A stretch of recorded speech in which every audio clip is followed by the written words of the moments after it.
بزرگوں، دوستوں، نوجوان ساتھیوں، عزیز بچوں، السلام علیکم ورحمۃ اللہ وبرکاتہ۔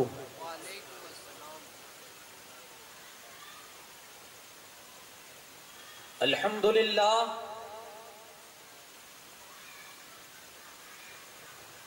الحمدللہ رب العالمین والعاقبۃ للمتقین، الصلاة والسلام على سید الانبیاء والمرسلین وعلى آلہ الطیبین واصحابہ الطاہرین اجمعین، اما بعد۔ اعوذ باللہ من الشیطان الرجیم، بسم اللہ الرحمن الرحیم۔ لقد کان لکم فی رسول اللہ اسوۃ حسنہ، صدق اللہ العظیم۔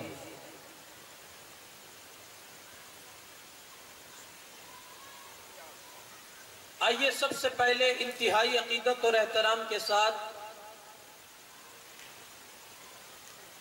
مختار کائنات، سرور انس و جاں، مالک ای و عام، آفتاب رسالت، مہتاب نبوت، کونین کی زینت، حضور احمد مجتبی محمد ارواحنا فدا صلی اللہ علیہ وسلم کی بارگاہ بے کسبنا میں عقیدت اور محبت کے ساتھ جھوم کر درود پاک کا ہدیہ پیش کر لے۔ اللہم صلی علی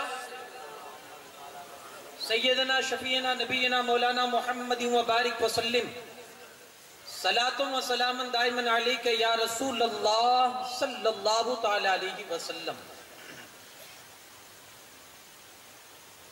حدیث پاک میں ہے کہ جب کسی کے گھر کھانے کے لیے آپ جائیں دعوت پر، تو پھر آپ اس کا شکریہ ادا کریں، اس نے آپ کو دعوت دی، اور وہ شکریہ کس طرح سے ادا کریں گے؟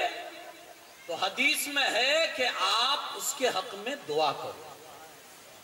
یہ شکریہ، آپ گئے، اس نے آپ کی دعوت کی، یہ اس کا احسان ہوا، تو اس احسان کے بدلے میں آپ کو اس کا شکریہ ادا کرنا ہے۔ اور شکریہ کا جو انداز ہے وہ کیا ہے کہ آپ اس کے حق میں دعوت کیجئے، دعا کیجئے، کیونکہ اس نے آپ پر احسان کیا۔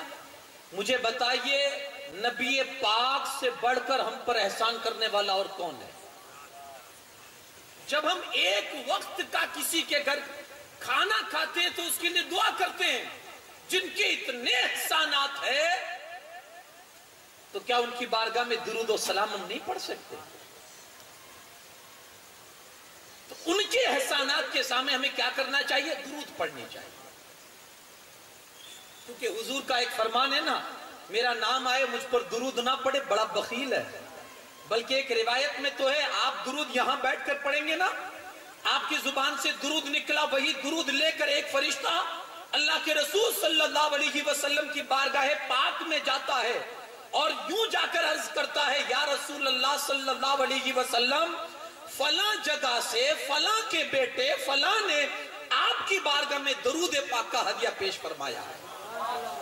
یہ خوش قسمتی کم ہے کہ ہم درود یہاں بیٹھ کر پڑھیں اور ہمارا نام حضور کی بارگاہ میں بولا جاتا ہو۔ جی لگا کر ایک بار درود پاک پڑھ لیں۔ اللہ رب محمد صلی اللہ علیہ وسلم، نحن عباد محمد صلی اللہ علیہ وسلم دائما ابدا ابدا۔ میرے آقا و مولا کائنات کے مختار آقا صلی اللہ علیہ وسلم کی بارگاہ ناز میں خراج عقیدت پیش کرتے ہوئے وقت کا امام کچھ یوں عرض کرتا ہے، سب سے اولا و اعلیٰ ہمارا نبی۔ اگر آپ کو ہمارے نبی کی تعریف اگر پسند ہے نا، تو پھر آپ اپنی زبان کو پھر روکیے گا نہیں۔ سب سے اولا و اعلیٰ ہمارا نبی، سب سے بالا و اعلیٰ ہمارا نبی۔ کون دیتا ہے دینے کو منہ چاہیے، دینے والا ہے سچا ہمارا نبی۔ کتنے تارے کیا خبر، کتنے تارے کھلے چھپ گئے پر نہ ڈوبے نہ ڈوبا ہمارا نبی، قرنوں بدلی رسولوں کی ہوتی رہی، چاند بدلی کا نکلا ہمارا نبی، سارے اونچوں میں اونچا سمجھیے جسے ہے ان اونچوں سے اونچا ہمارا نبی، سارے اچھوں میں اچھا سمجھیے جسے ہے ان اچھوں سے اچھا ہمارا نبی، سب چمک والے اجلوں میں چمکا کیے اندھے شیشوں میں چمکا ہمارا نبی، غمزدوں کو رضا مزدہ دیجئے کہ ہے بے کسوں کا سہارا ہمارا نبی، بے کسوں کا سہارا ہمارا نبی۔ ایک بار اور جی لگا کر درود پاک پڑھ دیجئے، اللہم صلی علی سیدنا مولانا محمد طب القلوب و دوائیہا عافیت الابدان و شفائیہا وعلی آلہ و بارک وسلم، صلاۃ و سلام دائما علیک یا رسول اللہ صلی اللہ علیہ وسلم۔ بڑی خوش قسمتی کی بات ہے کہ میں آپ کے سامنے نبی کا ذکر کر رہا ہوں۔ بہت لوگ ہوں گے جن کے پاس زبان ہوگی، جن کے پاس علم ہوگا، جن کے پاس سمجھ ہوگی، جن کے پاس استعداد ہوگی، قابلیت ہوگی، لیاقت ہوگی، بولنے کا ڈھنگ ہوگا، دستور ہوگا، سب کچھ ہوگا، لیکن سب میں سے اللہ نے آپ کے لیے رسول اللہ کا ذکر کرنے کے لیے مجھے چنا۔ یہ میری خوش قسمتی ہے، سب کو چھوڑ کے یہاں رسول اللہ کا ذکر کرنے کے لیے اللہ نے مجھے چنا، یہ میری خوش قسمت تھی۔